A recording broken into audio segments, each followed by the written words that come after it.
En garde à vue, Marius fait des aveux.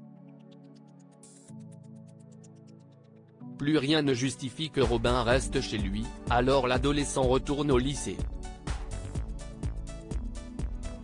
Mélissa ne laisse pas Enzo indifférent. Une première depuis la mort tragique d'Aurore. Claudine, Catherine Wilkening, est sur le point de parvenir à son but, Maître Milo Pelletier, Grégory Kettel, et Johanna Lemeur, Aurore Delplace, dans une panade sans nom. Elle a fini par dénoncer à la police, dans une lettre anonyme, les agissements de Marius, l'employé de Gérald Soriano, Christophe Favre. Le courrier révèle que le jeune homme, moyennant finance, a dénoncé à tort son ancien patron. Le jeune homme a été arrêté et immédiatement placé en garde à vue.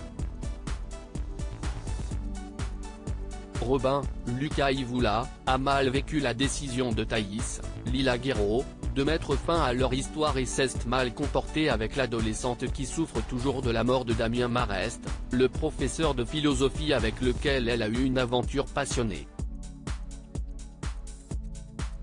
Robin doit désormais faire un choix, celui de la guerre ou de la paix. En parallèle, Enzo, Teilo Azaïs, a fait la connaissance de Mélissa, la nouvelle collègue de travail de son ex, Inès, et les deux jeunes gens ne sont pas indifférents l'un à l'autre. Enzo va-t-il enfin tourner la page de son histoire avec Aurore? Inès, Maëva El Aroussi, a bien vu qu'entre son ex Enzo, et sa nouvelle collègue au bar, Mélissa, Hermine Granville, l'alchimie était au rendez-vous. Elle presse la jeune femme de faire le premier pas, mais Mélissa hésite. Si elle ignore ce qui est arrivé au Beaubrun et la triste fin d'Aurore, elle s'est rendue compte que le Beaubrun est fuyant. Un rendez-vous finalement accepté par le jeune homme va tout changer.